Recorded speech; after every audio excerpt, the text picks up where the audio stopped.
O Brasil exerce, neste ano, a presidência rotativa deste grupo.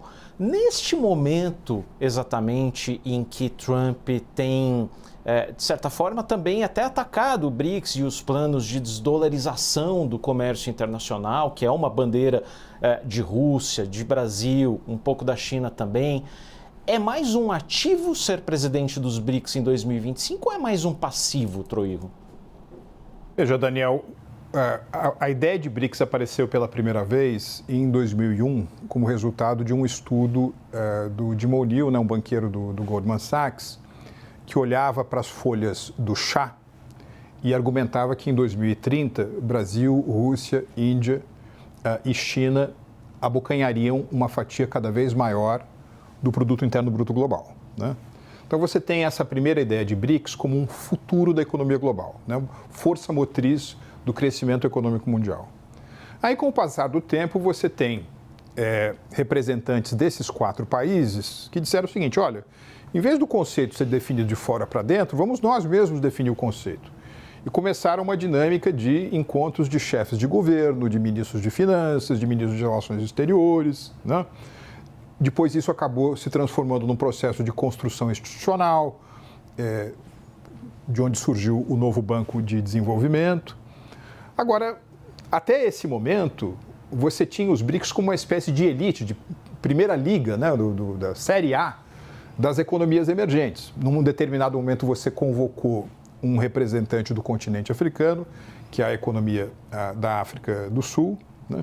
Então, você tem essa dinâmica de BRICS.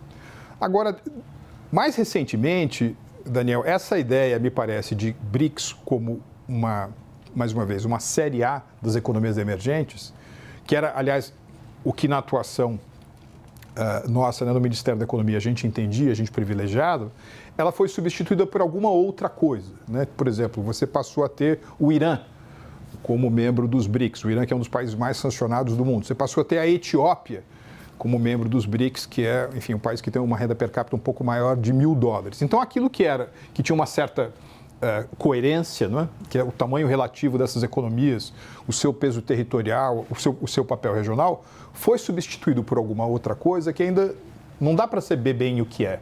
É uma aliança anti-ocidental? É simplesmente a tentativa de criar consensos em determinados temas internacionais, né?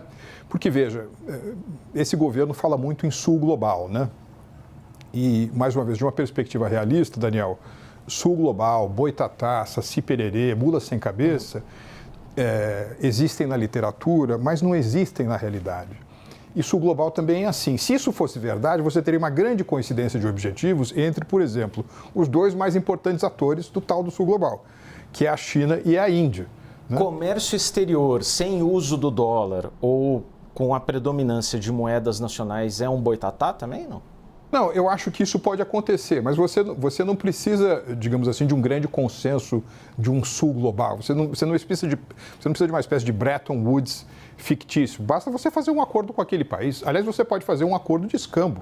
Você pode fazer um acordo de trocas, né? Por exemplo, desde que a Rússia foi sancionada por conta da guerra na Ucrânia, os indianos, né, que têm grande capacidade de refino de petróleo, estão mandando ver, comprando petróleo russo, por vezes, com escambo, né? Existem, para alguns países, pode fazer sentido você fazer negócios com os chineses, na moeda local dos chineses, porque isso te deixa, né, com uma liquidez em moeda chinesa que vai lhe permitir fazer outras aquisições. Agora, por outro lado, por conta da baixa convertibilidade da moeda chinesa, você cria uma espécie de venda casada, resultante de uma transação que é saldada em outra moeda que não o dólar norte-americano ou o euro. Então, você tem riscos para esse mundo também. Mas hoje, por exemplo, o Brasil pode vender e comprar na moeda que ele quiser, tá certo? Esse não é um grande problema. Agora, num momento, né, em que você tem um governo de turno em Washington tão diferente do ponto de vista ideológico do brasileiro, o fato do Brasil estar exercendo a presidência do BRICS aumenta a visibilidade daquilo que vai ser discutido no Brasil, né? Eu torço muito para que o BRICS não se torne uma aliança anti-ocidental, mesmo porque o Brasil é um país ocidental, né? Então estaria jogando contra os seus próprios interesses.